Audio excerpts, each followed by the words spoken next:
Voodoo religion. A religion that conjures up exotic, bewitching images.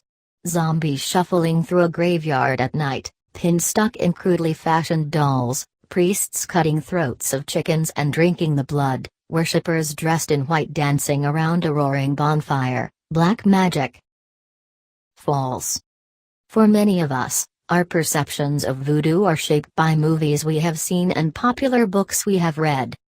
But none of this is factual. So, let's paint a clear picture of the religion. To get started, like most religions, there is not a factual/definite date of origin. What is definite though are slaves. Slaves, torn from their native lands, brought with them their beliefs and regional practices. Today, the known foundations of voodoo are the tribal regions of West Africa, brought to Haiti, though it is possible of earlier practices. As all slave owners do, the masters strived to dehumanize the slaves.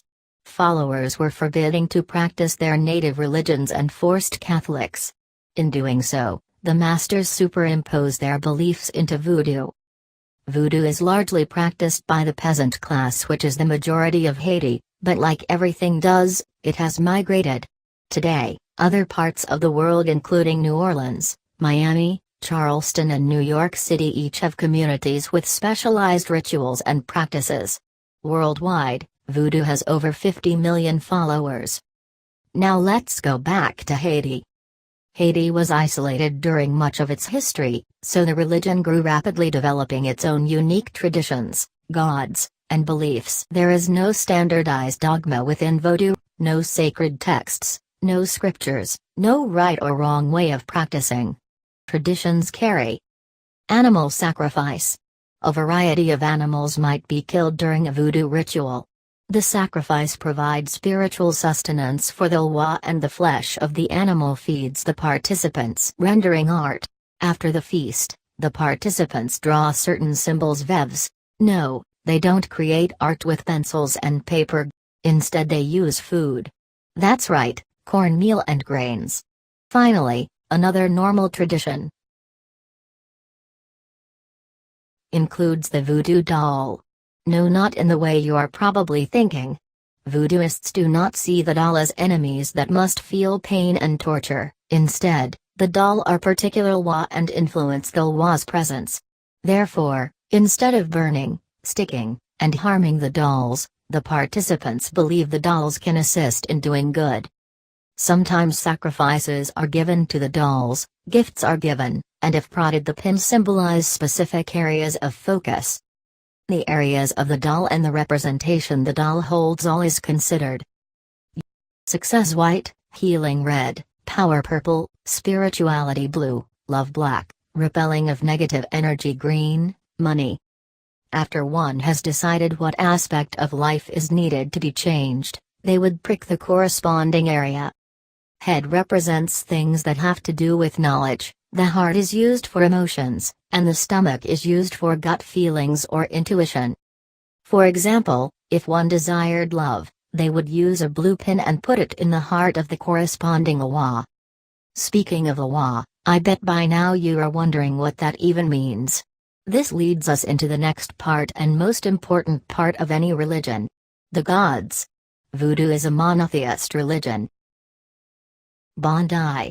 Bondi is a remote being and is too far beyond human understanding for direct interaction and personal worship. Instead, Bondi manifests his will through the Ware, or sometimes called the Aya.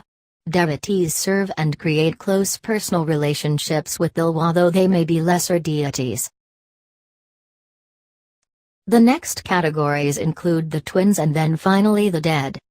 The Ware are the spirits of the ancestors. The two major groups of the Ware are the Rada and the Petro. The Rada are benevolent, gentle, passive and paternal. They emphasize the positive, gentle aspects of life.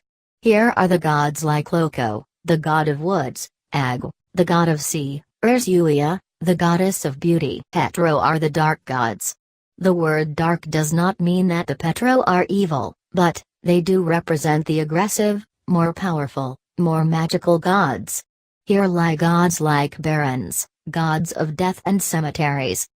Some gods belong to both groups. Legba, the god of crossroads, can be invoked as a rada to bring the wealth but also as a petro to cause disaster.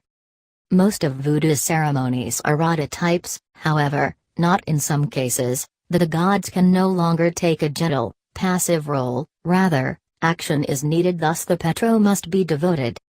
The twins are a curious set of forces that represent contradictions. Good versus evil, sad versus happy, and so on. If honored every so often, they will tend to help lead you on the right path of life. Honoring the dead is very important in the voodoo religion. Ignored family dead are dangerous, whereas care for and honored dead are helpful. Voodoo has many basics, gods are just the beginning. Some other central key aspects of the religion include healing people, the service, good versus evil, and the afterlife. There are no written definitions about the religion. There are no schools to teach the faith. There are no written words. There is no one founder. The religion morphs with its surroundings. Many of the practices and descriptions of voodoo may sound to us like rank superstitions and on-the-whim parties, but then again, imagine the beliefs of Christianity to people who know nothing about it. Tell them about God, the Holy Trinity, Satan, hell. Any of these concepts would seem no less superstitious to someone unfamiliar. So, I urge you to educate yourself further. Do not be naive. Your way is not the only way.